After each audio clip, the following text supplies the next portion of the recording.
Radio Espace, les grandes gueules. Leur spécialité, c'est la démesure totale. Tant qu'ils ne changeront pas, nous ne changerons pas non plus. Les grandes gueules, à suivre tous les jours sur la radio d'opinion. Radio Espace. Mais aussi sur Espace TV tous les soirs, vous avez accès à cette émission ce 14 janvier 2019. Nous sommes en direct pour Kadiatou Mos Camara. Oui, la redistribution des cartes se poursuit dans la perspective des grandes manœuvres politiques en vue des élections législatives en 2019 et d'une présidentielle donc attendue en 2020. Dans cette voie, de nouvelles alliances nous sont en préparation pendant que d'autres se désagrègent. Il le dit Titi, les forces en présence, mouvance et opposition, chacune œuvre à mettre le plus d'atouts de son côté. C'est dans ce contexte qu'une figure importante, voire un homme qui, du sérail présidentiel, pourtant longtemps considéré comme un intouchable, débarqué du gouvernement à la faveur de la nomination de l'équipe dirigée par le Premier ministre Dr Ibrahima Kassori Fofana, décide désormais de boxer dans l'arène politique à la tête du parti RGD, Rassemblement Guinéen pour le Développement. De quel bord politique sera-t-il? On pose cette question ce matin. Et qu'est-ce qui a motivé son entrée en politique? Que veut-il changer? De quelle vision est-il le porteur? Quel regard d'ensemble porte-t-il sur l'actualité sociopolitique du pays? Notre invité de parcours ce matin, le grand oral à suivre ce matin dans les grandes gueules, Maître Abdoul Kabele Camara, il faut le rappeler, président du parti RGD, ancien ministre de la République. Avec lui, nous allons aborder évidemment l'actualité. On va partir avec d'autres sujets à Bakagalo, entre autres. On a appris hier chez Guinée News l'UFDG et l'UFR finalement qui s'entendent. Oui. Je pense que c'est la bonne nouvelle. Ouais. En attendant que ce soit confirmé par les états-majors des deux partis politiques, c'était déjà dans les tuyaux que Ella Selouda Diallo aurait l'intention d'accepter donc que l'UFR garde deux commissaires sur les 7 et qu'ils ne reviennent plus à l'UFDG que 4. Ouais. Mathématiquement, les calculs ont été faits et de part et d'autre, les résultats n'ont pas été les mêmes. Donc, il était clair que les deux partis politiques n'étaient pas donnés donc pour que les deux partis politiques s'entendent. Donc, de toutes les façons, ce qui était important et ce qui a été dit par nombre d'observateurs, c'était qu'il fallait aller sur la base du consensus. Parce qu'avec les calculs, avec de l'arithmétique, les calculs d'apothicaire, on ne s'en sortait pas. Donc, je pense que finalement, la sagesse a prévalu. Et selon mes informations, donc il a fallu toute la sagesse et toute la souplesse qu'on connaît à Ella Selouda Diallo pour que ce cap soit franchi par l'opposition. On m'a appris que au sein donc de son état-major, tout le monde n'était pas favorable à cette idée. Beaucoup exigeaient donc que l'UFDG et ses 5 commissaires et donc il a fallu personnellement donc toute l'implication personnelle et l'acceptation de la Selouda Diallo donc qui a aussi travaillé au corps son directoire pour que le message passe, pour qu'il y ait cette entente, que finalement donc on arrive à cette répartition 4 commissaires pour l'UFDG, 2 pour l'UFR et 1 pour le PDN, donc ce qui fait les 7 commissaires de l'opposition, donc qui vont être nommés par le président de la République par décret présidentiel, donc ils vont compléter la liste des 17 commissaires, donc ils vont rapidement se mettre au travail. Ce qui est quand même à signaler, c'est qu'il y avait un gros risque qui guettait l'opposition, c'est celui d'être en marge des premiers travaux qui vont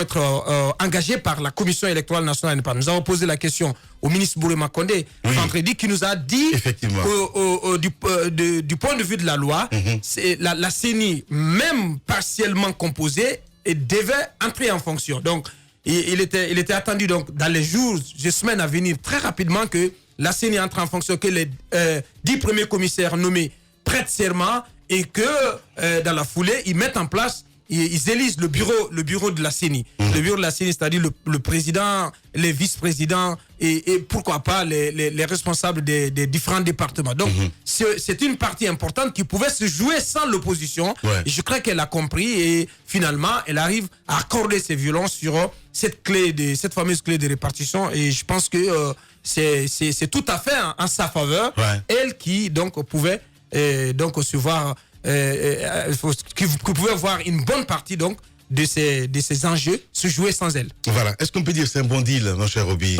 Ça ne peut être qu'un bon deal pour l'opposition républicaine. Oui. Je pense qu'aujourd'hui, il est important de souligner que l'ordre de bataille rangé, c'est ce qui peut arranger cette opposition. Parce qu'on l'a vu, à l'allure à laquelle le RPG Arc-en-Ciel et le président de la République, ils sont à 1000 à l'heure. Ils n'attendent pas le train, ils sont dans leur stratégie. On voit les sorties, la sortie la semaine dernière de l'ambassadeur russe, sa déclaration qui en filigrane nous dit clairement les intentions de Sékou Touré, même si les acteurs eux-mêmes se rebiffent encore à nous le faire savoir, mais on sait très bien qu'on parle par bouche interposée parce que l'ambassadeur russe ne peut pas prendre sur lui la responsabilité seule de faire une déclaration, de faire une promotion d'un troisième mandat.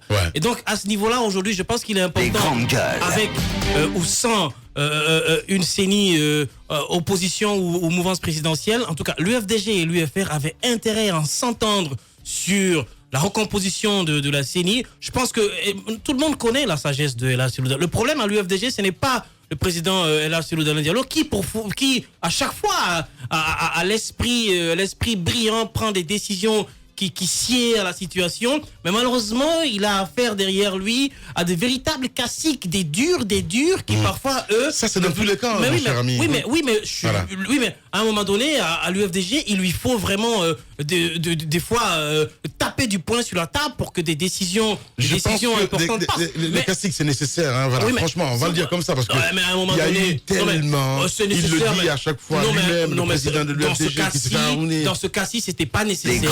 Pas nécessaire d'aller. C'est vrai qu'il y a des faucons dans tous les camps. Il y a des faucons, il y a des colombes.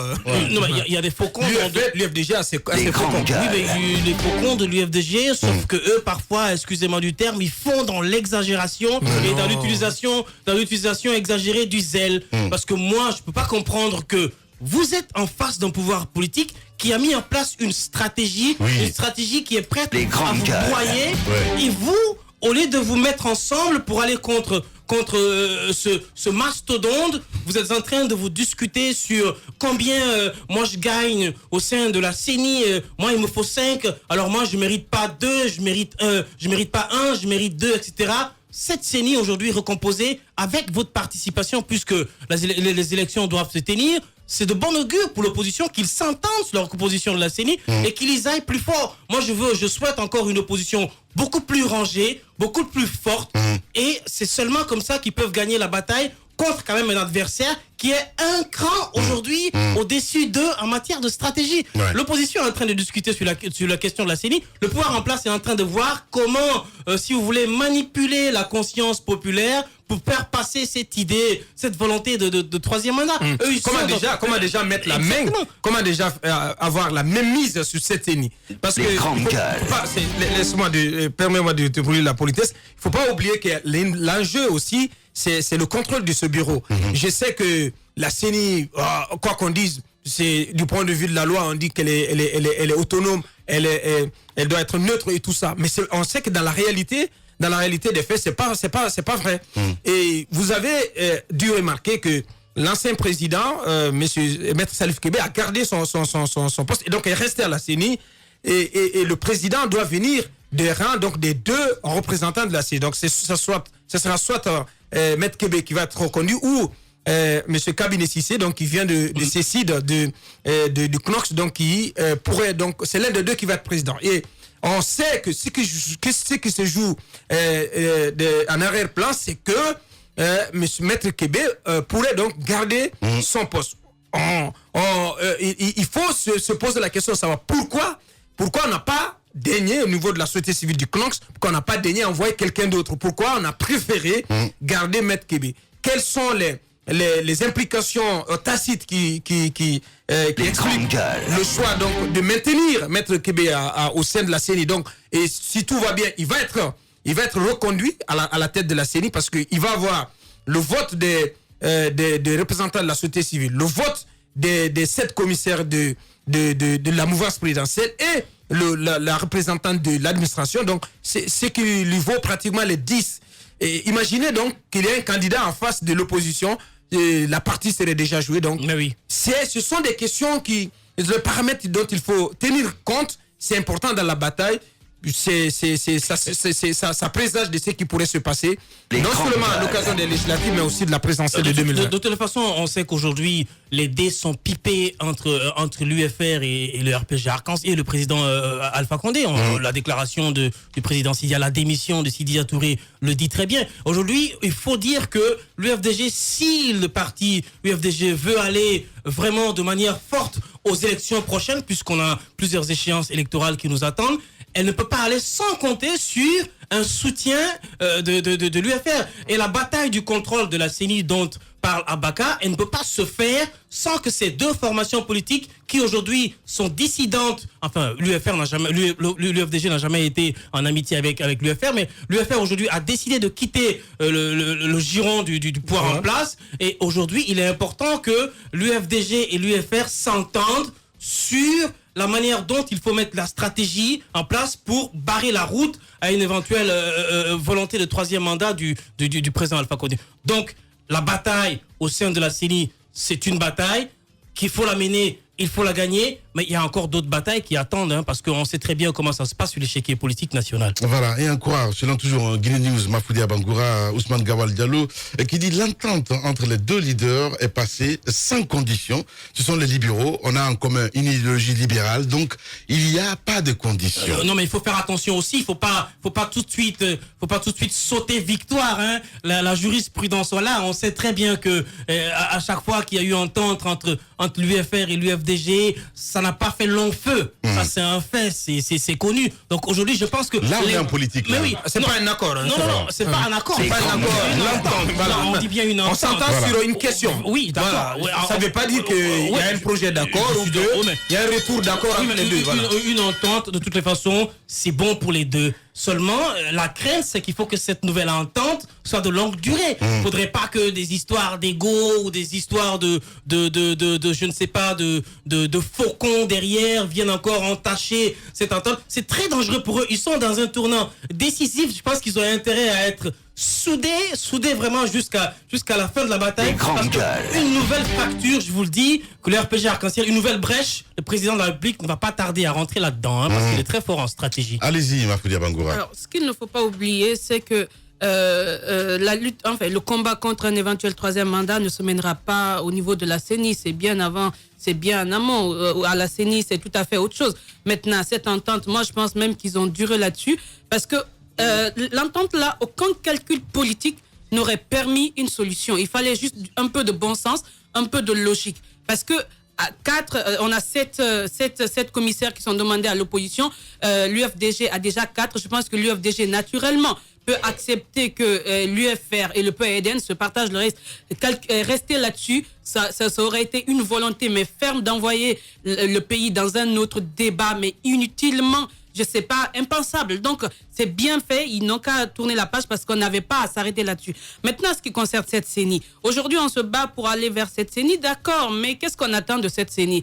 Qu'est-ce que cette CENI va changer? Déjà, ce qu'il ne faut jamais oublier, c'est qu'à la base, ces CENI dans les pays africains, c'est si on veut une structure, on met en place lorsque, au niveau du ministère de l'administration, de l'administration du territoire et de la décentralisation, on a échoué à jouer son rôle. Mais malheureusement, les mêmes personnes qui ont échoué du côté du département, quelque part, ce sont les mêmes personnes qui se retrouvent du côté de la CENI. Et on y ajoute ce manque de confiance qui fait que, entre nous, Guinéens, on ne peut pas faire bouger un pas sans que l'autre ne doute de toi et que ça n'envenime la situation. Donc, qu'est-ce qu'on peut bien attendre de cette CENI? Moi, je pense que le débat est tout autre ailleurs, est tout ailleurs aujourd'hui, dans le sens où le pays est en train de foncer dans le mur. Et à tous les niveaux, on s'est donné la main pour marcher sur nos institutions, pour marcher sur nos textes de loi, pour marcher sur tout ce qui peut faire de la Guinée aujourd'hui une nation. On est en train juste de gérer des crises éphémères par moment. On finit ça, on dépose là et on attend dans quelques jours où il y aura une grosse crise plus grande que la précédente. On résout ça aussi. Aujourd'hui, regarde, exactement, c'est le mot. On résout à notre manière, on peut mettre entre guillemets, on résout à notre manière, mais on ne finit pas. On ne finit pas avec ces crises.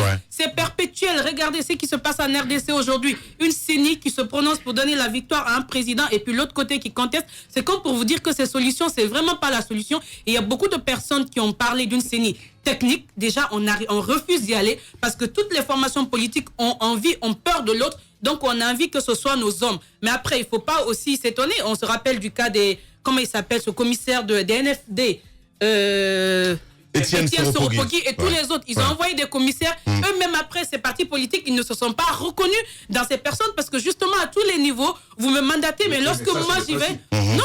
Ça, c'est le principe à la CENI. Justement, vous y allez, mais vous ne devez plus de compte à justement, laisse-moi seulement, lorsqu'on fait les calculs, lorsqu'on les déplace, on ne les envoie pas pour travailler pour la nation, on les envoie pour travailler pour les partis. Maintenant, lorsque ceux-ci aussi arrivent, se disent, écoutez, le parti, c'est loin de moi, et si je travaillais pour moi-même. Donc, finalement, c'est la Guinée qui perd tout dedans, parce que tous ceux qui se retrouvent au niveau de cette CENI, personne n'œuvre pour qu'il y ait des élections crédibles. Au contraire, on essaie d'avoir des alliés, des deals par-ci et là pour pouvoir tirer plus de bénéfices du temps qu'on passe à la CENI. Après, on quitte pour s'asseoir ailleurs et dire que non, la Guinée fonctionne mal.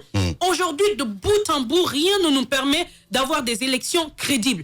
Une opposition qui est prête à dire que ça ne marche pas, une mouvance, on le sait, qui a une ferme volonté de faire tout ce qu'elle peut pour garder le cap. C'est assez compliqué. Moi, je pense que pour le moment, cette entente avec l'UFDG, tant mieux, ça avait trop duré. Le bon sens nous aurait débarrassé de ça depuis le premier jour. Mais tant qu'on y est, préparons-nous à gérer d'autres crises parce qu'encore une fois, ici, on est assis sur du sable. On est assis sur du sable. Rien ne marche. On a marché sur toutes nos institutions. Bien. Les grandes gueules. Alors, mon point de vue, c'est que c'est déjà un bon premier pas. Parce que j'ai encore à l'esprit 2010, lorsque le président Sidia Touré a accompagné l'UFDG, il nous a expliqué qu'il a même dû imposer ce choix à son parti politique. Et depuis, si vous observez bien les agissements de l'UFR au sein de cette opposition, ça se rapprocherait de ce qu'on pourrait appeler les troubles faits au sein de l'opposition républicaine. Pour cette fois-ci, ils ont évité in extremis un autre brandon de discorde. Et je pense qu'il faut le devoir au président Cellou Dalein Diallo. Parce qu'au départ, vous avez vu tous les calculs qui se faisaient. Et si l'on partait sur la base des calculs opérés par l'UFDG, c'était assez simple. L'UFDG allait en avoir 5, l'UFR 1, et puis le P2N également un commissaire à la CENI.